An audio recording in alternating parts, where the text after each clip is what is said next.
आओ सुनाऊं कहानी। लाइक शेयर सब्सक्राइब कमेंट करना ना भूलें।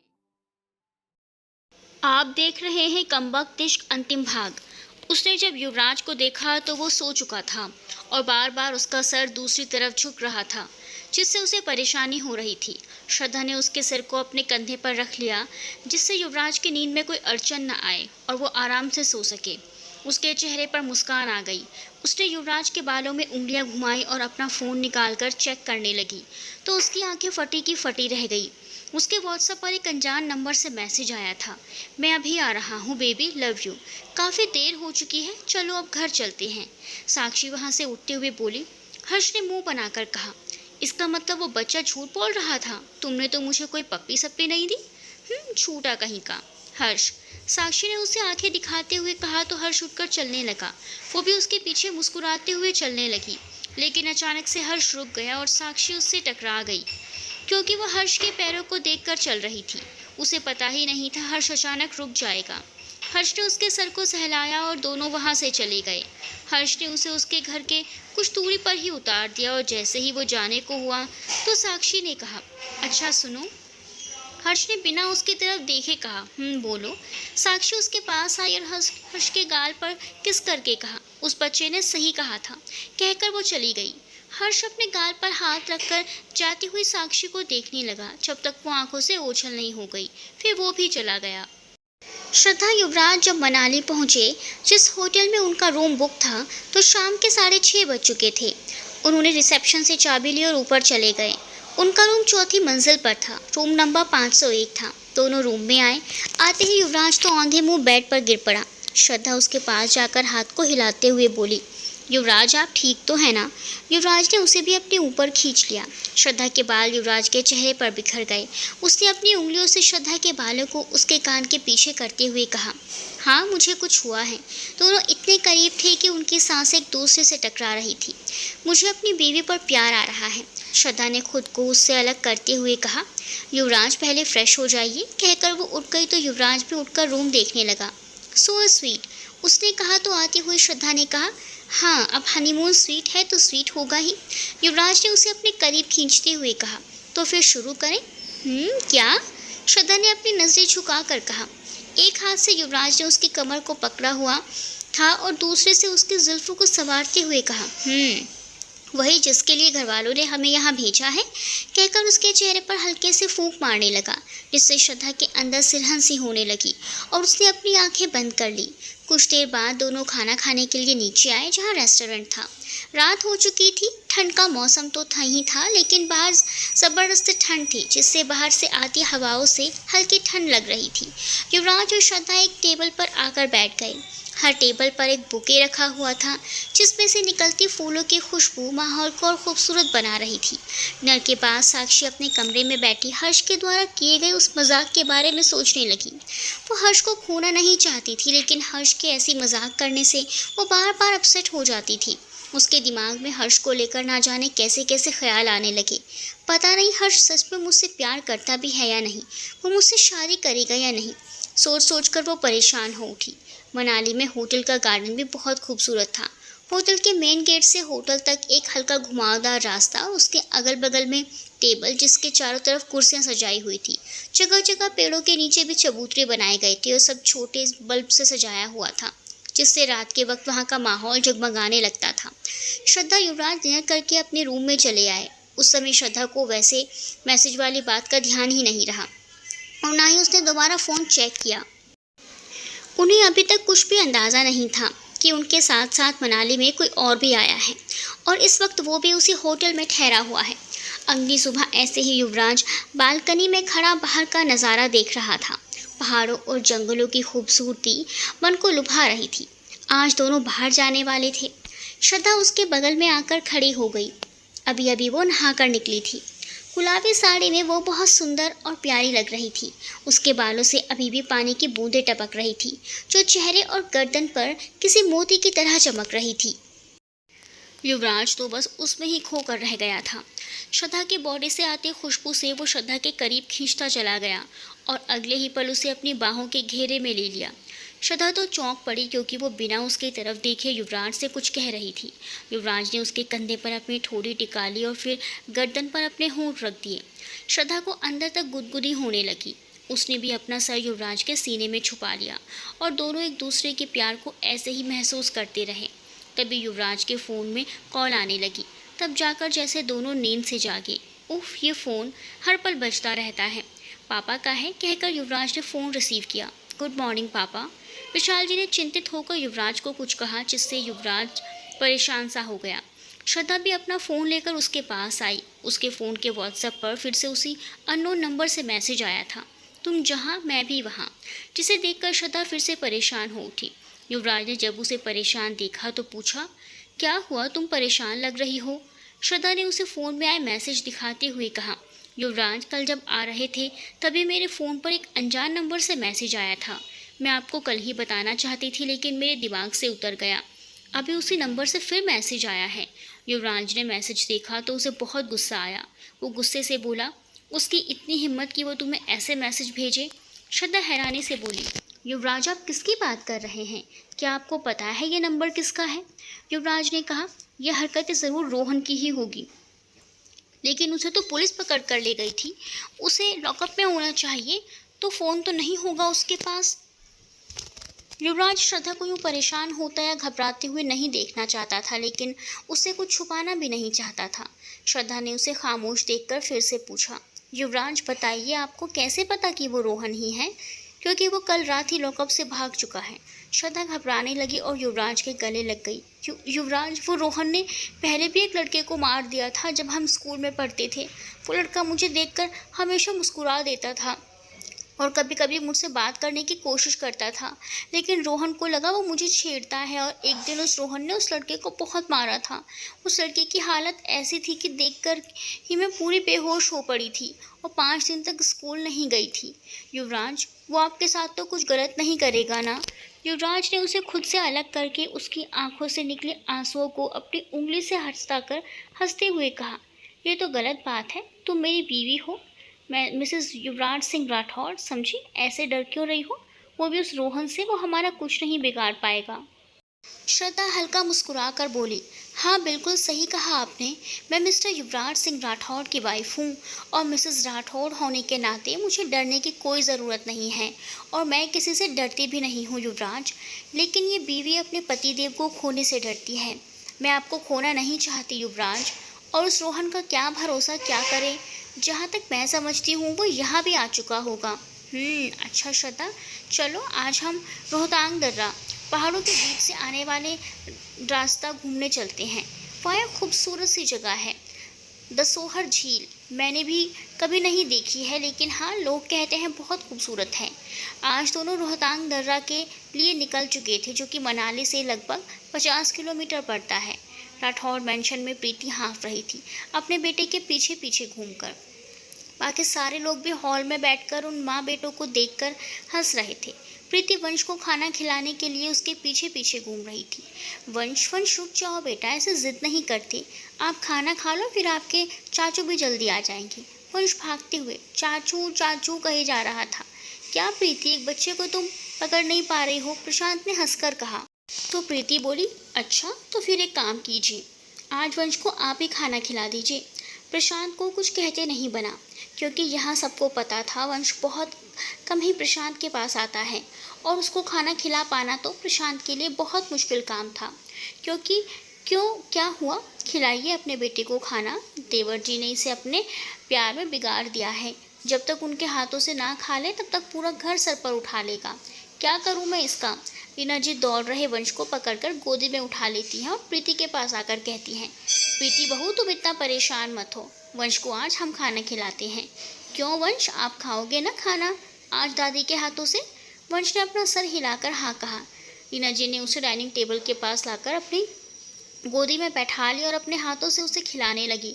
प्रीति ने पास आकर वंश को घूरते हुए कहा, जब मम्मा खिला रही थी तब तो नौटंकी कर रहे थे, अपने चाचू को ढूंढ रहे थे। अभी क्या हुआ, दादी के हाथ से कितने खुश होकर खा रहे हो? अनामिका जी, प्रीति बहू, तुम भी आराम से बैठकर खाना खा लो। ये तो बच्चा है, खेलना कूदना और परेशान करना ही तो इसका काम है।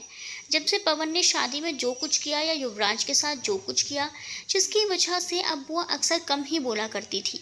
उन्होंने कहा, हाँ भाभी, वंश के खेलने कूदने से ही तो घर में सबका मन लगा रहता है।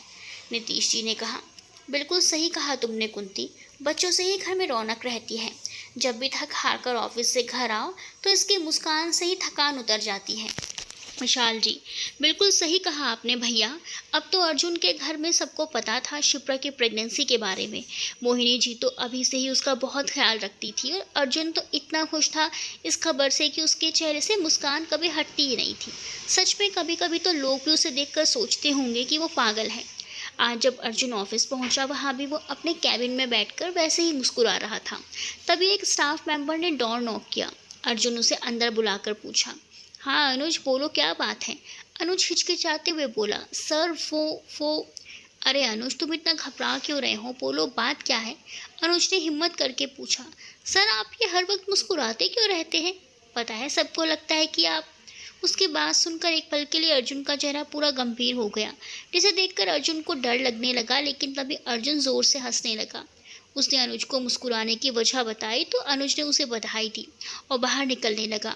पीछे से अर्जुन ने कहा, अच्छा अनुज सुनो। जी सर कहिए। अनुज ने मुड़कर कहा, मेरे लिए एक कप कॉफ़ी भिजवा देना और लीना से कहना कि उसे मैंने पैसे अरेंज करने के लिए जो फाइल दी थी उसे मेरे कैबिन में पहुंचा दे। ओके सर, कहकर वो बाहर आ गया। अर्जुन एक बार फिर से मुस्कुराया और लैपटॉप में आंखें गड़ाकर अपना काम करने लगा। शाम होते होते युवराज, श्रद्धा वापस होटल पहुंच चुके थे और गार्डन में छतरी टेबल के नीचे खाना खा रहे थे। जब उनका खाना आया तो युवराज खाने को ही घूरने लगा, जैसे छोटे बच्चे करते हैं जब उन्हें खाना पसंद नहीं आता। लेकिन यहाँ बात कुछ और थी। श्रद्धा ने उससे पूछा, क्या हुआ, आप खाने को इस तरह से घूर क्यों रहे हैं, कहीं इस पर गुस्सा तो नहीं आ रहा, ये कि आपके मुंह से क्यों नहीं आ रहा। जनाब, उसके लिए हाथों को थोड़ी तकलीफ तो देनी ही पड़ती है ना। युवराज बच्चों की तरह कुनमुनाने लगा, अब तो मेरी बीवी जब तक प्यार से अपने हाथों से नहीं खिलाती, मैं नहीं खाने वाला। श्रद्धा ने एक बार युवराज के चेहरे को देखा तो फिर मुस्कुरा दिया। श्रद्धा 2 मिनट तक अपनी प्लेट में नजरें गड़ाए खाने लगी। युवराज अपने गालों को पकड़े उसे देख रहा था। श्रद्धा ने अपनी प्लेट खत्म की और कुर्सी युवराज के बगल में खिसका कर बैठी और अपने हाथों से उसे खिलाने लगी। शिप्रा खाना खाने के बाद अपने रूम में टीवी ऑन कर उसमें कार्टून देखकर हंस रही थी, क्योंकि अर्जुन अब तक ऑफिस से घर नहीं आया था।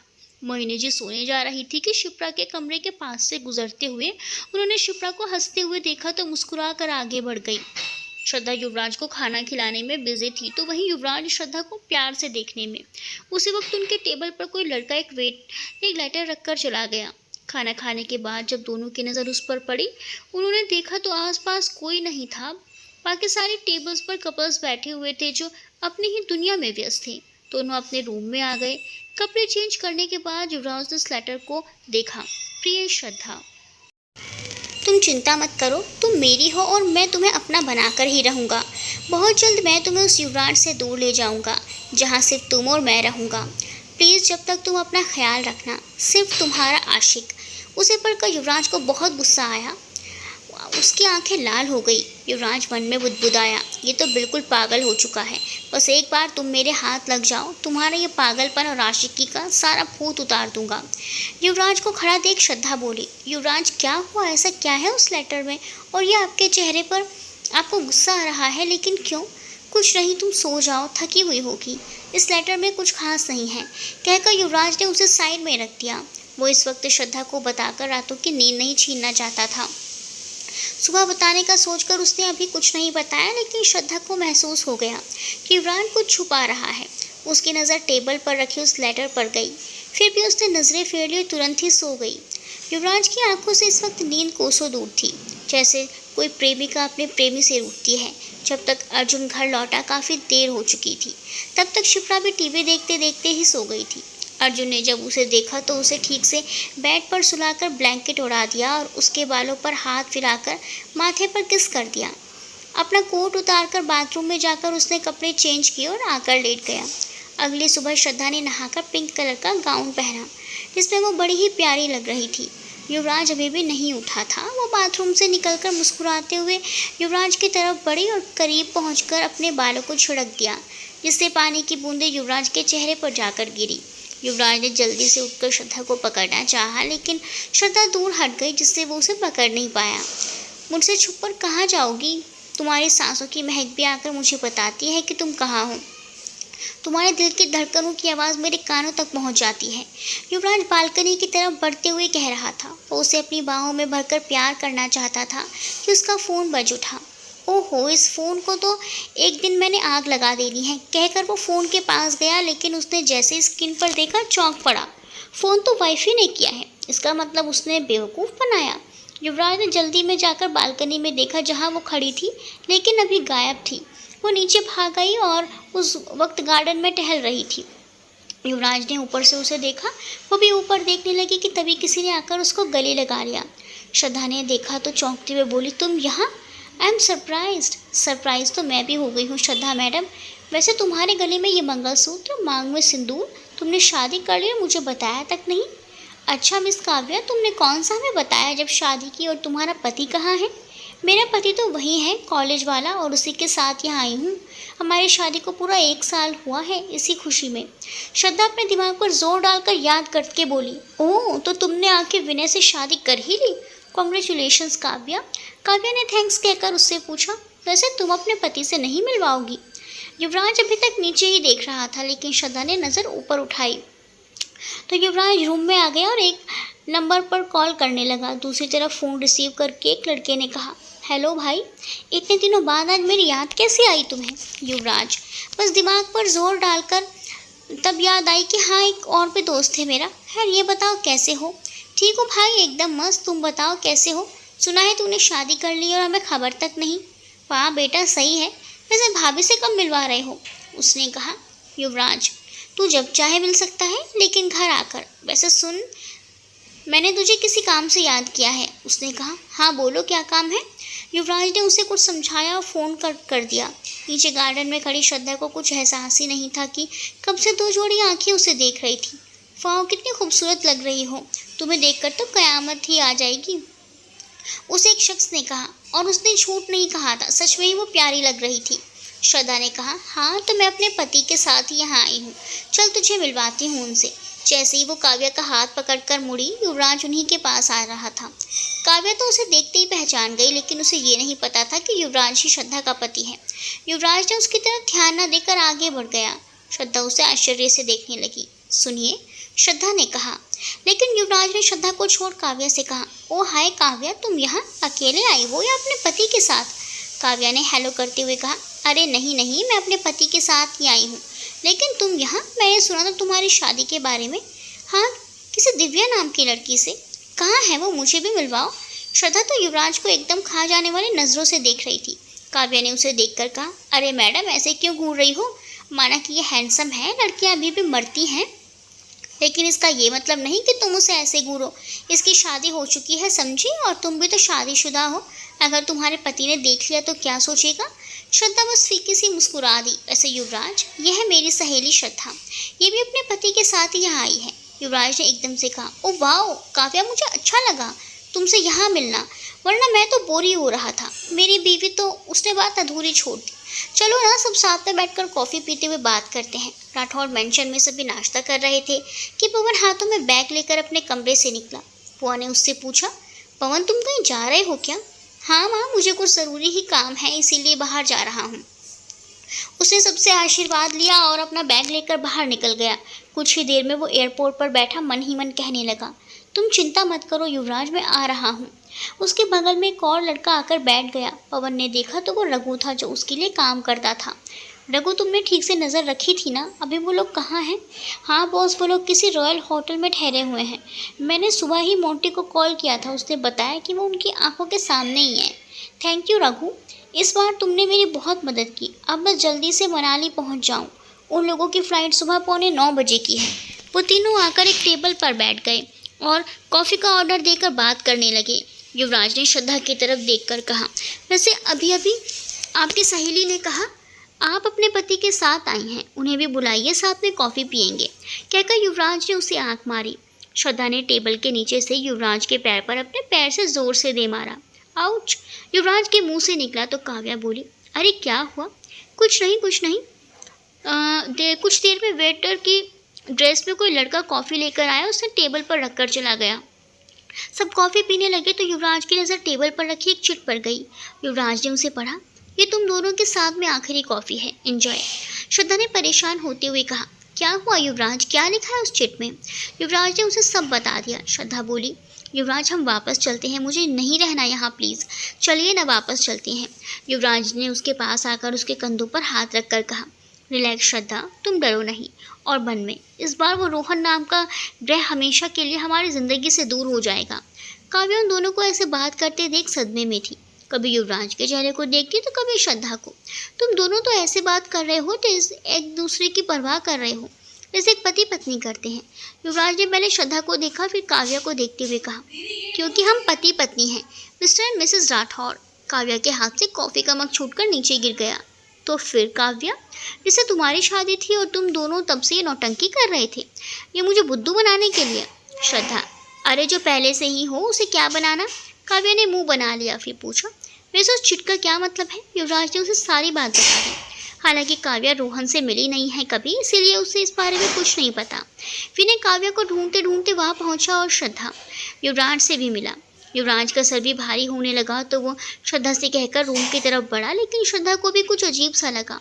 वो भी काव्या विनय को बाद में मिलने का कहकर युवराज के साथ रूम में जाने लगी। हर्ष ने साक्षी को एक पार्क में बुलाया, इम्पॉर्टेंट है कहकर। साक्षी का दिल तेज धड़क रहा था, उसे हर्ष के मजाक के से बार बार एक डर सा लग रहा था, पता नहीं कब सीरियस हो जाए उस बात को लेकर। वो किचन में प्याज काटते वक्त उसी के बारे में सोच रही थी कि उसकी उंगली कट गई, लेकिन उसे पता ही नहीं चला। प्रीति ने देखा तो वो चौंक गई। उसने साक्षी को साइड किया और डांटने लगी, पागल लड़की, ध्यान कहाँ रहता है तुम्हारा? देखो कितना खून निकल रहा है, और तुम किसके ख्यालों में इस तरह खोई हुई हो कि कटने के बाद भी तुम्हें ये एहसास ही नहीं हो रहा? साक्षी की आंखों में आंसू छलक आए और वो प्रीति के गले लग गई। भाभी, आप जानती हो ना मैं हर्ष से कितना प्यार करती हूँ, उसके बिना रह नहीं पाऊंगी। वो कहता है कि वो मुझे प्यार करता है, लेकिन उसकी बातें, उसका मजाक मुझे हमेशा सोचने पर मजबूर कर देता है। ऐसा लगता है जैसे वो इस रिश्ते को लेकर सीरियस है ही नहीं। प्रीति ने उसके सर पर हाथ फेरा और उसे खुद से अलग करके पहले उसकी कटी हुई उंगली में बैंडेज लगाया, फिर उसे शांत कर ग्लास में पानी देते हुए कहा, लो पहले पानी लो और तुम कमरे में चलो, मैं किचन का काम निपटा कर आती हूँ तुम्हारे पास। साक्षी अपने कमरे में चली गई। प्रीति किचन में काम करने लगी। शिप्रा कब से श्रद्धा को कॉल करने की कोशिश में लगी हुई थी, लेकिन उसकी कॉल लग ही नहीं रही थी।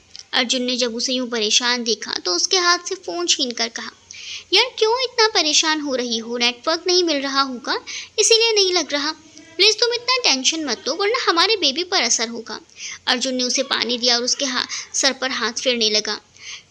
शिप्रा शांत होकर बोली, पता नहीं अर्जुन, कुछ ठीक नहीं लग रहा, डर सा लग रहा है। बार बार श्रद्धा का ख्याल मन में आ रहा है, इसीलिए एक बार उससे बात करना चाहती थी, लेकिन उसका फ़ोन ही नहीं लग रहा। तुम्हें पता है वो रोहन भाग गया है और हो ना हो वो मनाली ही पहुंच चुका होगा। तुम ज़्यादा चिंता मत करो, मैं पता लगाने की कोशिश करता हूँ, कहकर अर्जुन ने युवराज को कॉल लगा दिया। लेकिन इसे बुरा वक्त ही कहो कि कमरे में आते युवराज को नींद आने लगी और वो बेड पर लुढ़क गया। श्रद्धा ने युवराज को आवाज़ दी, लेकिन युवराज सो चुका था। गार्डन में कॉफ़ी पीने के बाद मिले चिट को पढ़कर और युवराज की हालत से श्रद्धा को ये तो समझ आ गया था कि रोहन ही है और वो यहाँ मनाली में रॉयल होटल में ही है। अब रूम के बाहर आ जाने का सोचकर भी उसके हाथ पांव कांपने लगे। उसे खुद के चेहरे और किस्मत पर गुस्सा आने लगा। सब मेरी वजह से हो रहा है। वो बेड पर बैठे युवराज को देखने लगी। उसे कुछ समझ नहीं आ रहा था कि वो इस वक्त क्या करे। तभी युवराज का फ़ोन फिर से बजने लगा, लेकिन इस बार श्रद्धा ने रिसीव कर लिया। उसकी आवाज़ से साफ पता चल रहा था कि वो घबराई हुई है। अर्जुन को अब फिक्र होने लगी। उसने पूछा, क्या हुआ भाभी, सब ठीक तो है ना? श्रद्धा ने रोते हुए शुरू से लेकर आखिरी तक उसे सब कुछ बता दिया। भाभी, आपके साथ इतना कुछ हो रहा है और आप मुझे अब बता रही हैं? जब मैंने कॉल करके पूछा, आपको तभी बताना चाहिए था ना। उस रोहन को तो मैं छोड़ूंगा नहीं। आप डरिए मत, युवराज को कुछ नहीं होगा। मैं उस होटल के मैनेजर से बात करता हूँ और मैं भी अभी आ रहा हूँ मनाली, कहकर फ़ोन रख दिया। श्रद्धा की बात तो उसने सुनी ही नहीं। अर्जुन शिप्रा को ज़्यादा टेंशन ना लेने और अपनी मम्मी को शिप्रा का ख्याल रखने का बोलकर जल्दी से निकल गया। किचन का काम खत्म करके प्रीति साक्षी के कमरे में आई। तुम अभी भी उदास हो? अरे पागल, तुम उसके मजाक को दिल से मत लिया करो। मुझे यकीन है कि हर्ष तुम्हारा दिल कभी नहीं तोड़ेगा। आज उसने बुलाया है मिलने के लिए, साक्षी ने नज़रें झुकाकर कहा। तो प्रीति उसके चेहरे को ऊपर उठाते हुए बोली, अच्छा तो फिर जाकर तैयार हो जाओ, या फिर ऐसे ही जाओगी उससे मिलने। कहकर प्रीति ने उसकी आंखों के आंसुओं को साफ किया। साक्षी तैयार हुई और अपनी भाभी को बाय कहकर मुस्कुराते हुए चली गई। प्रीति मन में कहने लगी, मैं तो दुआ करूंगी कि आप सब हमेशा खुश रहें, आपको हर्ष का साथ हमेशा के लिए मिल जाए। जब साक्षी और प्रीति बात कर रहे थे तब अनामिका जी साक्षी से मिलने के लिए आ रही थी। जैसे ही उन्होंने साक्षी के दिल की बात सुनी तो उनके कदम वहीं रुक गए, लेकिन जैसे ही साक्षी अपने कमरे से निकलने को हुई जल्दी से वहां से साइड हो गई। अर्जुन ने रामगढ़ से मनाली के लिए जाते वक्त प्रशांत को कॉल करके सब बता दिया था।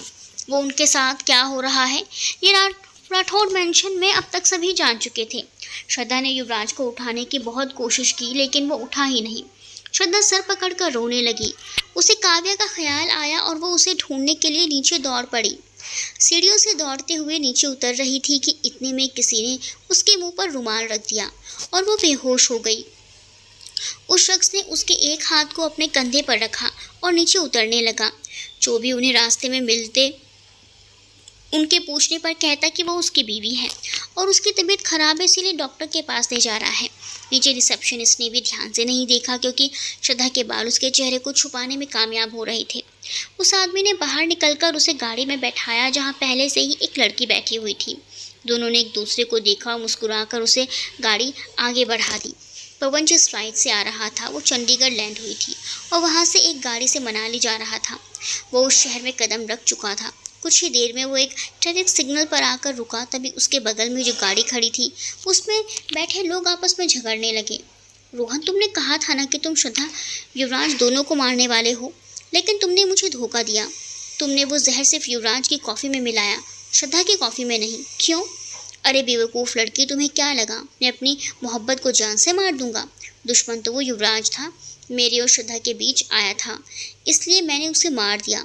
देखना धीरे धीरे उसके शरीर में जहर फैलने लगेगा और वो सीधा ऊपर जाएगा। मैं श्रद्धा से शादी करूंगा। वो श्रद्धा की तरफ देखकर मुस्कुराया। रोहन, मैं इस श्रद्धा को भी जान से मार दूंगी। तुमने युवराज को मार दिया तो इसे भी जीने का कोई हक नहीं है, कहकर मीरा श्रद्धा का गला दबाने लगी। रोहन ने बहुत कोशिश की उसे छुड़ाने की, लेकिन वो श्रद्धा का गला छोड़ ही नहीं रही थी। रोहन को गुस्सा आ गया। उसने गाड़ी का दरवाज़ा खोलकर मीरा को गाड़ी से धकेल दिया। ठीक उसी समय सिग्नल ग्रीन हुआ और सभी गाड़ियां बढ़ने लगी तो एक गाड़ी आकर मीरा के पांव पर चढ़ गई। उसके पांव से खून रिसने लगा। वो दर्द से छटपटाने लगी। रोहन तो वहां से आगे बढ़ गया क्योंकि उसे मीरा से कोई मतलब नहीं था, लेकिन पवन की नज़र उस पर गई तो वो जल्दी से गाड़ी से उतरकर मीरा के पास आया। उसने मीरा की ऐसी हालत देखी तो पता नहीं क्यों उसकी आंखें छलक आई। उसने लोगों की मदद से उसे हॉस्पिटल पहुंचाया और उसके साथ रघु को भेज दिया। क्योंकि दरवाज़ा खुलने से पवन श्रद्धा को देख चुका था और मीरा को देखकर उसे पूरा यकीन हो गया। दूसरी गाड़ी से मीरा को रघु के साथ हॉस्पिटल भेजकर खुद रोहन के पीछे चला गया। साक्षी गाड़ी पार्क में पहुंची तो हर्ष उसकी तरफ पीट करके खड़ा था, सामने जंगलों को देख रहा था। आज तुमने बुलाया, वरना हमेशा तो मैं ही तुम्हें मिलने के लिए बुलाती थी। हाँ, क्योंकि ज़रूरी था वो। मैं साक्षी बीच में बोल पड़ी। हर्ष प्लीज़ कोई भी मजाक मत करना, मैं मजाक के मूड में नहीं हूँ। हर्ष ने अपने चेहरे को उसकी तरफ घुमाकर कहा, क्या तुम्हें मुझ पर इतना भी भरोसा नहीं है? तुम्हें लगता है मैं हमेशा तुमसे मजाक करता रहूँगा? लगना क्या है, तुम वही तो करते हो। ठीक है, तो फिर यहाँ आने का कोई मतलब ही नहीं। तुम्हें लगता है कि मैं ज़िंदगी भर सिर्फ मजाक करता रहूँगा? फिर तो तुम्हें ये भी लगता होगा कि मैं तुमसे प्यार ही नहीं करता हूँ। ओके फाइन, जा रहा हूँ मैं, कहकर वो जाने लगा। लेकिन साक्षी उसे रोकने के लिए आज एक शब्द नहीं बोली, बस दूसरी तरफ देखकर रोने लगी। साक्षी, क्या तुम मुझसे शादी करोगी? साक्षी के कानों में आवाज़ पड़ी। वो जैसे ही पलटी, पीछे घुटनों पर बैठा हर्ष एक हाथ में रिंग लिए उसकी तरफ मुस्कुरा रहा था। उसे विश्वास ही नहीं हो रहा था तो हर्ष ने फिर से कहा, विल यू मैरी मी साक्षी? साक्षी की आंखों में अभी भी आंसू थे, लेकिन अब वो आंसू खुशी के थे और चेहरे पर बड़ी वाली स्माइल थी। उसने हर्ष के हाथों रिंग पहनी और उसके गले लग गई। रोहन श्रद्धा को पहाड़ों के बीच एक झोपड़ी के पास ले गया, जहाँ गहरी खाई भी थी और मैदान भी था, लेकिन घास की कमी थी। आज वो एकदम सनकी आदमी लग रहा था। उसने श्रद्धा के चेहरे पर अपनी पानी छिड़का तो वो होश में आ गई, लेकिन सामने रोहन को देखकर गुस्से से तमतमा उठी। दोपहर के 4 बज रहे थे। अर्जुन और प्रशांत भी वहां पहुंचने वाले थे। साथ में बाहर घूमने जाएंगे, यही सोचकर काव्या श्रद्धा और युवराज के रूम में जाने लगी। वो जब नीचे कॉफ़ी पी रहे थे तो उसी समय युवराज ने अपना रूम नंबर उसे बता दिया था। लेकिन जैसे ही वो उसके रूम के अंदर गई, युवराज को देखकर काँप उठी। उसकी आंखों से आंसू खुद ही गिरने लगे। उसने जल्दी से विनय को कॉल किया। उन्होंने होटल की गाड़ी से युवराज को हॉस्पिटल पहुंचा दिया और खुद भी उसके साथ चले गए। अर्जुन और प्रशांत जब होटल पहुंचे तो उन्हें युवराज के बारे में पता चला। वो लोग बिना देरी किए तुरंत हॉस्पिटल पहुंच गए, जहां काव्या और विनय ऑपरेशन थिएटर के बाहर पहरेदारी कर रहे थे। डॉक्टर को देखते ही प्रशांत और अर्जुन ने उसकी हालत के बारे में पूछा। देखिए, ये तो अच्छा हुआ कि ज़्यादा देर नहीं हुई लाने में, वरना उनकी जान भी जा सकती थी। फिलहाल वो डेंजर जोन से बाहर हैं, कहकर डॉक्टर वहाँ से चले गए। प्रशांत ने काव्या से श्रद्धा के बारे में पूछा तो उन्हें उसके बारे में कुछ भी नहीं पता था। सभी श्रद्धा की चिंता करने लगे। किसी को कोई अंदाज़ा नहीं हो पा रहा था कि रोहन इस वक्त उसे कहाँ लेकर गया होगा। शाम होने को आई थी। युवराज को जब होश आया तो उसकी नज़रें श्रद्धा को तलाश करने लगी। उसके सामने अर्जुन और प्रशांत खड़े थे। उसने हड़बड़ाते हुए पूछा, भैया आप लोग यहाँ कब, कैसे? अर्जुन, अरे भाई आराम से, सब बताते हैं तुझे। युवराज ने प्रशांत की तरफ देखकर कहा, भैया श्रद्धा कहाँ है, वो ठीक तो है ना? युवराज के सवाल से सभी चुप थे।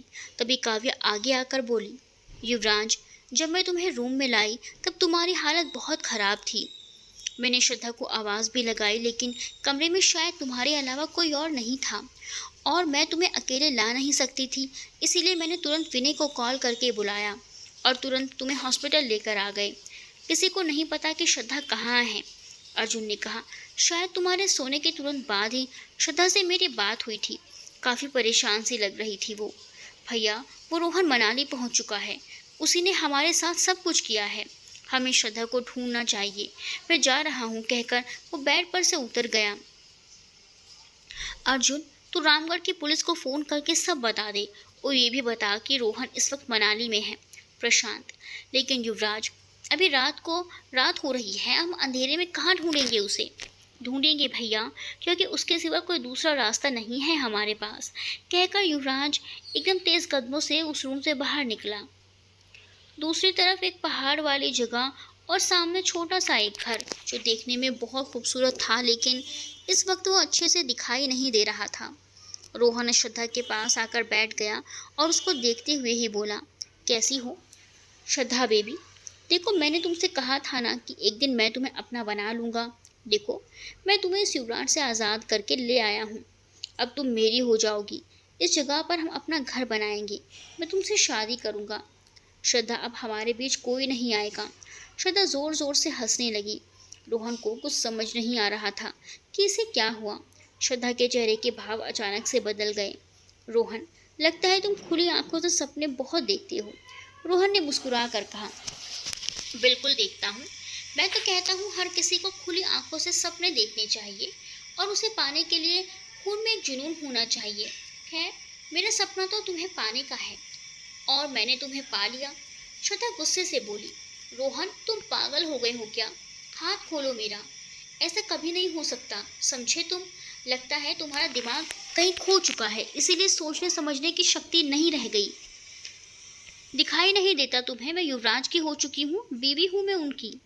उन्होंने पूरे समाज के सामने मेरी मांग भरी है, गले में मंगलसूत्र पहनाया है, अग्नि को साक्षी मानकर 7 फेरे लिए हैं हमने।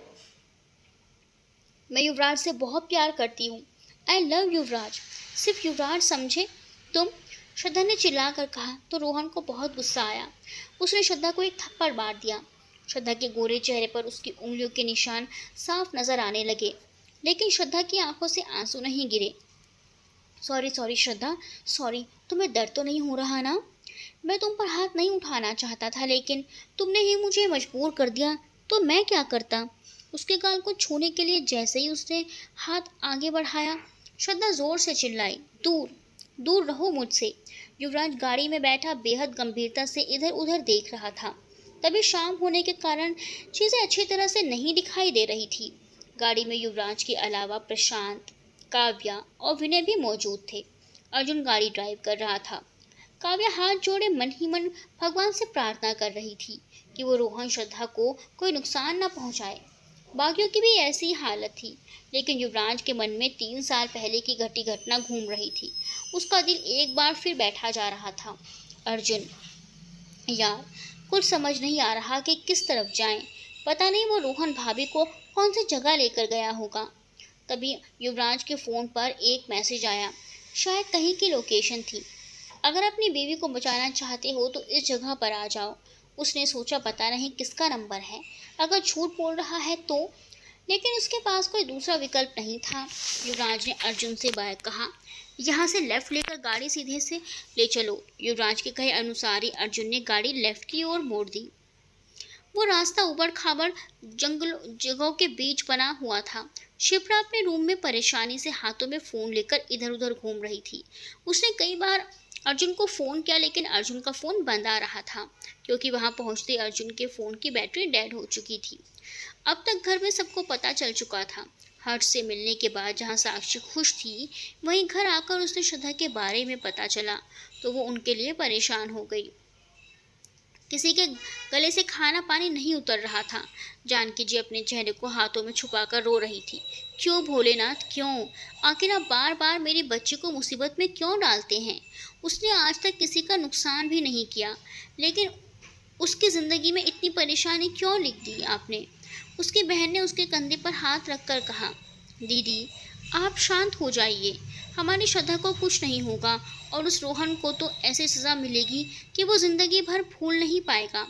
बड़ा मासूम दिखता था, हंस हंस कर बातें करता था श्रद्धा के साथ, लेकिन वो ऐसा होगा कभी सोचा भी नहीं था। छी! उनके चेहरे पर रोहन के लिए नफरत साफ झलक रही थी। मनोज जी भी खामोश थे। उनके दिल में खुद एक डर बैठा हुआ था। एक बार पहले भी अपनी बेटी को खो चुके थे।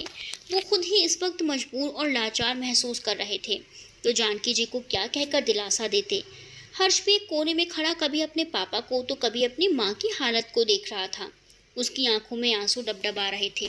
साक्षी को प्रपोज करने के बाद सोचा कि घर आकर वो इस बारे में सबसे बात करेगा, लेकिन घर में कदम रखती उसके होठों की मुस्कुराहट जैसे गायब हो गई। वंदना भी अपने मायके की हालत सुनकर बेचैन हो रही थी। इस वक्त वो राठौड़ मेंशन आना चाहती थी, लेकिन दीपक ने उसे ये कहकर रोक लिया कि अभी रात हो चुकी है तो सुबह चली जाना, बल्कि वो खुद भी जाएगा। वंदना को भी दीपक की बात सही लगी। रोहन ने श्रद्धा के बाल पकड़ लिए और गुस्से से कहा, उस युवराज के लिए तुम चीख चिल्ला रही हो, लेकिन वो अब तुम्हारे पास कभी नहीं आएगा, समझी? क्योंकि अब तक तो वो भगवान को प्यारा हो चुका होगा। श्रद्धा ने हैरानी से उसे देखा। उसके दिल की धड़कनें तेज होने लगी। अब उसकी आंखों में आंसू नजर आ रहे थे। कपकपाते होंठों को हिलाते हुए उसने पूछा, क्या क्या किया है तुमने? रोहन हंसने लगा। ज़्यादा कुछ नहीं, वो जो तुम लोग सुबह कॉफ़ी पी रहे थे ना, मैंने उसमें जहर मिला दिया था। हा हा हा हा। उसकी हंसी जैसे श्रद्धा के दिल में इस वक्त कील की तरह चुभने लगी। उसकी हंसी वो बर्दाश्त नहीं कर पा रही थी। आंखें गुस्से से अंगारे की तरह लाल हो गई थी। उसके हाथ तो बंधे हुए थे, लेकिन उसने जोर से रोहन को सीने पर एक लात मारी। हील वाले सैंडल पहने रखी थी जो रोहन को जाकर सीधे सीने में लगी। वो उसे दर्द से तड़प उठा। वहां से गुजरती हवा श्रद्धा को जैसे कुछ कह रही थी, तुम चाहे कितनी भी कोशिश कर लो, लेकिन तुम मुझे युवराज से छीन नहीं सकते।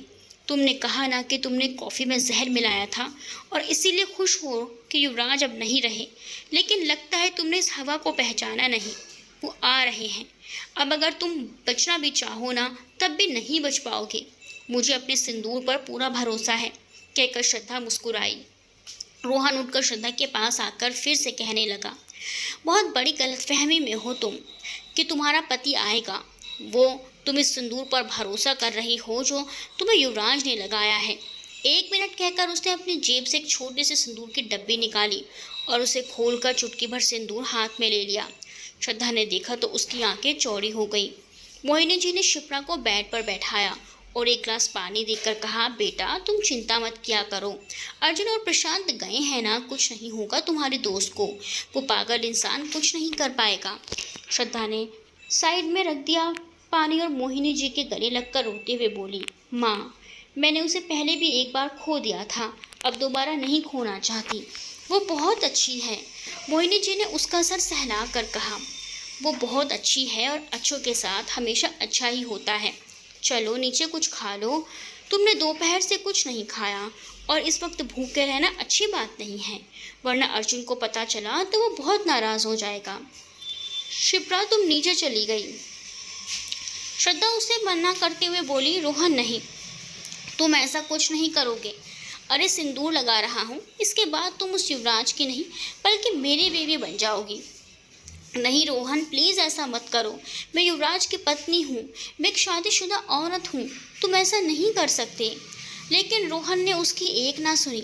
श्रद्धा ने एक विश्वास की डोर मन में बांधे हुए अपनी आंखें बंद कर ली, क्योंकि रोहन का हाथ उसकी ओर बढ़ता ही जा रहा था। श्रद्धा को वो जंगल वाली घटना याद आ गई, जब इसी तरह गणेश उसकी मांग पर सिंदूर डालने वाला था, लेकिन सही वक्त पर युवराज आ गया था। रोहन मुस्कुराते हुए उसकी मांग में सिंदूर डालने ही वाला था। किसी ने उसका हाथ हवा में ही रोक लिया। 1 मिनट तब जब तक श्रद्धा को एहसास हुआ कि रोहन का हाथ शायद रुक चुका है, तो उसने धीरे से अपनी आंखें खोली। सामने पवन खड़ा था। उसने रोहन को दूर धकेलकर श्रद्धा के हाथ खोल दिए। रोहन एकदम से उठा, पवन के चेहरे पर एक मुक्का जड़ दिया। दोनों के बीच हाथापाई होने लगी। इसी बीच श्रद्धा की नज़र रोहन के फ़ोन पर पड़ी, जो नीचे गिर चुका था।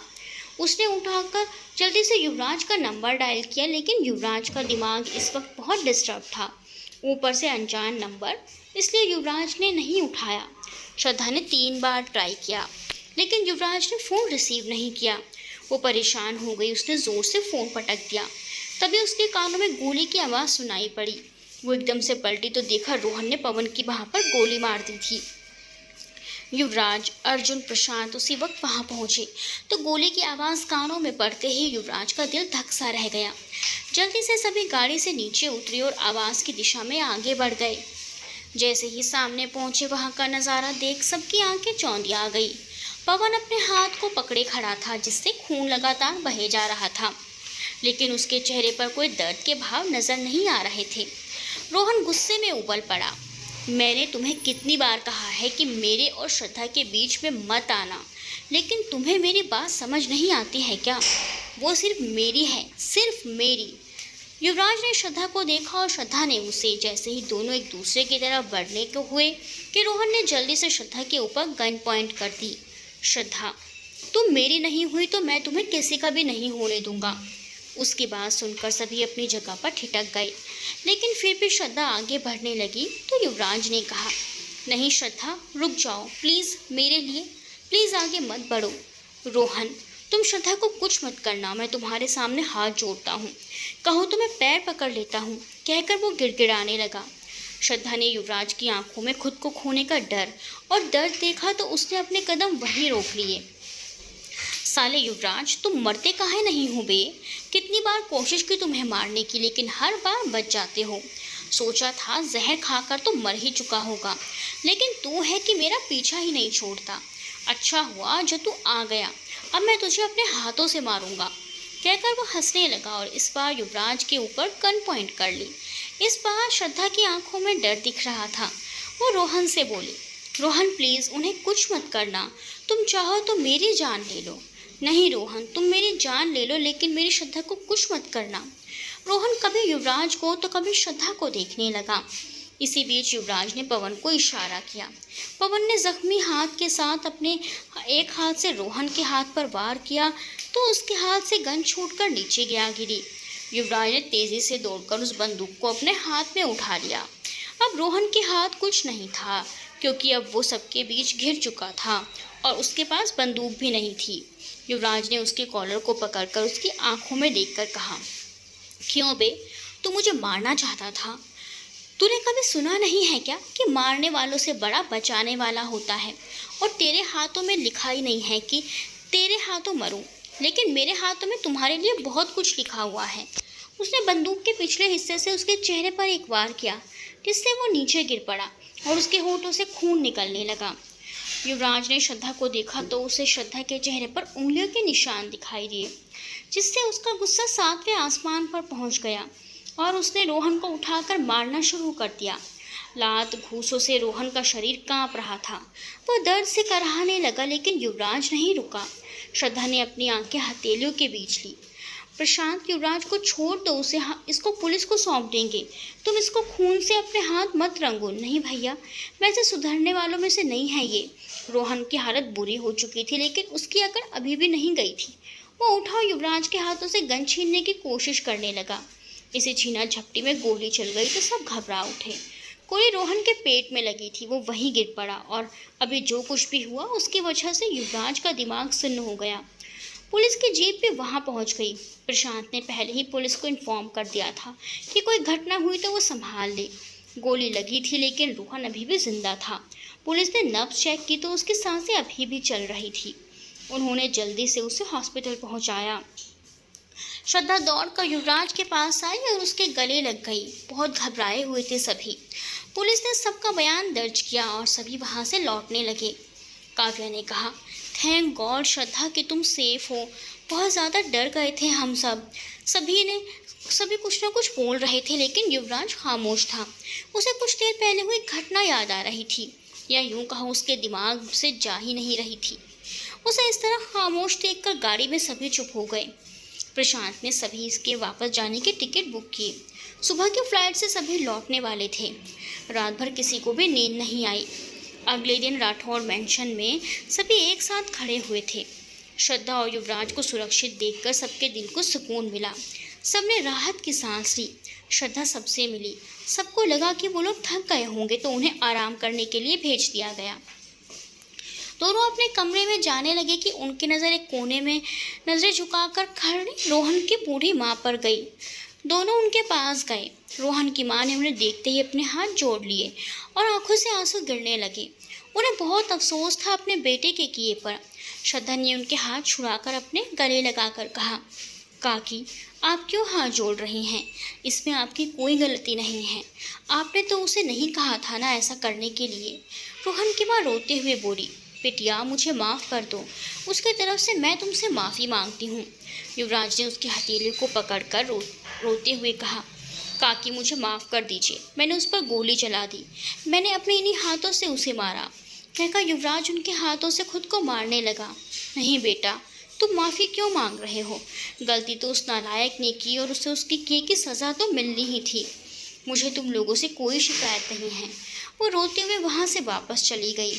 युवराज भी दौड़ते हुए अपने रूम में पहुंचा और बाथरूम में जाकर शावर ऑन करके खड़ा हो गया। श्रद्धा भी जल्दी से कमरे में पहुंच गई। युवराज आप ठीक है ना? उसने बाथरूम का दरवाज़ा खटखटाते हुए पूछा। अंदर से युवराज ने कोई जवाब नहीं दिया, बस अपने हाथों को देख रहा था। इससे पहले उसने कभी किसी को इस तरह से नहीं मारा था, लेकिन उसे अपने अंदर एक अलग ही बेचैनी महसूस हो रही थी। कुछ देर बाद वो बाहर आया तो श्रद्धा उसके पास आकर बोली, आप ठीक तो हैं ना? युवराज ने उसे अपनी बाहों में भर कर कहा।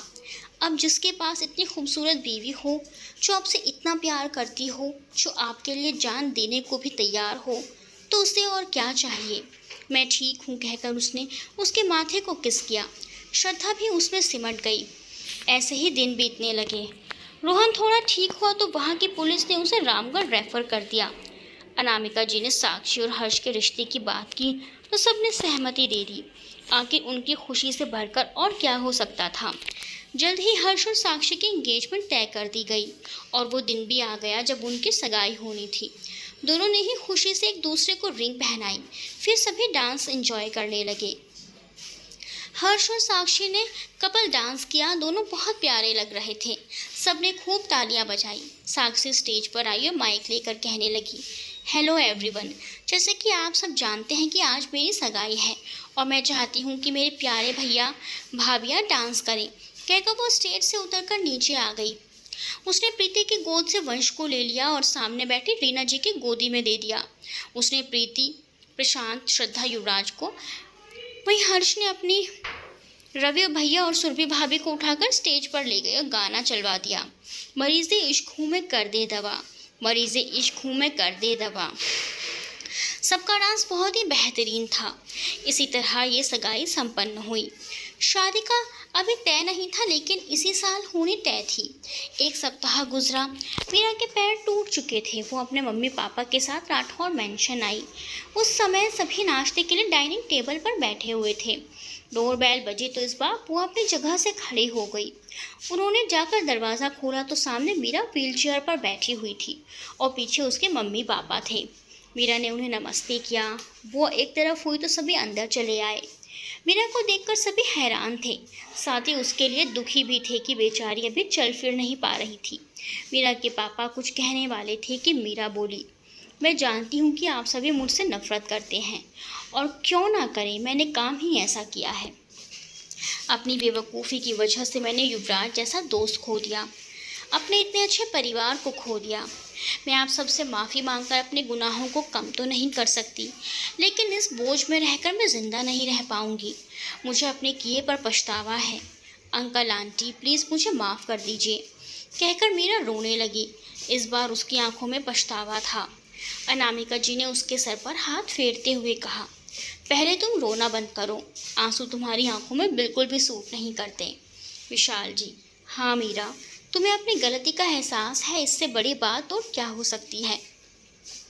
लेकिन हमसे ज़्यादा तुम युवराज और श्रद्धा की गुनाहगार हो। उसकी बात सुनकर मीरा ने अपनी नज़र उठाकर युवराज को देखा। युवराज बिना किसी भाव के वैसे ही खड़ा रहा, उसने कोई जवाब नहीं दिया। मीरा ने मायूस होकर कहा, मैंने युवराज को हमेशा के लिए खो दिया है। युवराज, श्रद्धा, अगर हो सके तो तुम दोनों मुझे माफ़ कर देना। चलिए पापा, कहकर उसने अपनी व्हीलचेयर को घुमाया। तभी युवराज ने उसके पास आकर उसे खाने का एक बिट खिलाते हुए कहा, चलो माफ़ किया, तुम भी क्या याद करोगी। मीरा के चेहरे पर मुस्कान आ गई, लेकिन वादा करो कि दोबारा किसी के साथ ऐसा करने की सोचोगी भी नहीं। मीरा हंसने लगी, बिल्कुल नहीं। और तुम्हें मेरी हालत देखकर लगता है कि मैं कुछ कर सकती हूँ। अब तो कोई लड़का खुद भी मुझे अपनाना नहीं चाहेगा। सबने मीरा को माफ़ कर दिया, लेकिन पवन ने कुछ नहीं कहा। मीरा उसकी तरफ देखकर बोली, पवन, हो सके तो तुम भी मुझे माफ़ कर देना। और हाँ, थैंक यू सो मच। अगर तुमने मेरी मदद नहीं की होती तो पता नहीं मेरा क्या होता। पवन ने कुछ नहीं कहा। मीरा के दिल से अब दिल कम हो चुका था और वो अपने मम्मी पापा के साथ जाने लगी। उसने पलटकर पवन को देखा। पवन भी उसी को देख रहा था। जैसे ही वो लोग दरवाजे के पास पहुंचे, पवन आगे आकर खड़ा हो गया। सभी उसे देखने लगे। पवन ने मीरा के घुटनों के बल बैठकर कहा, तुमने कहा ना कि मैं भी तुम्हें माफ़ कर दूं। मैं माफ़ कर दूंगा। क्या तुम मेरी एक बात मानोगी। मीरा ने धीरे से कहा, क्या। मीरा के साथ सबके कान पवन के बोलने का इंतजार कर रहे थे। क्या तुम हमेशा के लिए मेरी बीवी बनोगी, सच्ची वाली। मीरा की आंखें भर आई। पवन की बात सुनकर उसने कहा, तुम मेरी हालत देख रहे हो ना, मैं अपने पैरों पर खड़ी भी नहीं हो पा रही, तो तुम्हारे साथ कदम मिलाकर कैसे तुम्हारा साथ दे पाऊंगी। कोई बात नहीं, लेकिन मेरे हर सुख दुख में शामिल तो रहोगी ना। और मैं कोशिश करूँगा कि तुम्हें कभी कोई तकलीफ़ ना आए। तुम अभी नहीं चल पा रही हो, पर कभी तो अपने पैरों पर खड़ी होगी ना। तब तक मैं तुम्हारा सहारा बनना चाहता हूँ। क्या अब तुम मेरी बीवी बनोगी। मीरा ने अपने मम्मी पापा की तरफ देखा और बाकी राठौर परिवार के सभी सदस्यों को देखा। सबके चेहरे पर मुस्कान देखकर मीरा ने पवन से कहा, वैसे तो मैं पहले से ही तुम्हारी बीवी हूँ। सभी हंसने लगे। सबके चेहरे पर आज खुशी झलक रही थी। कोई परेशानी, कोई चिंता नहीं थी। मीरा के मम्मी पापा अपने घर चले गए, क्योंकि मीरा की शादी तो पहले ही पवन से हो चुकी थी। उस दिन से पवन अच्छे से काम करने लगा, शराब को छोड़ चुका था, घर भी जल्दी लौट आता था। एक दिन युवराज जब ऑफिस से आया तो रात हो चुकी थी। उसे लगा सभी सो चुके हैं। टेबल पर खाना रखा हुआ था। वो किचन के बगल में लगे वॉश बेसिन के पास मुंह धोकर आया, खाना खाया और अपने कमरे में चला गया। जैसे ही उसने कमरे में कदम रखा, पूरे कमरे में अंधेरा फैला हुआ था। अचानक से लाइट ऑन हुई। युवराज ने देखा तो उसकी आंखें खुली की खुली रह गई। कमरा एकदम सजाया हुआ था। चारों तरफ गुलाब के फूल और उसकी खुशबू फैली हुई थी। श्रद्धा उसकी तरफ पीट करके खड़ी थी। युवराज ने जल्दी से उसके करीब पहुंचकर उसे अपनी ओर घुमाया। रेड साड़ी, ब्लैक पट्टी, खुले बाल, होंठ लाल, एकदम कयामत लग रही थी। युवराज का दिल तो जैसे उछल पड़ा उसमें गिरने को।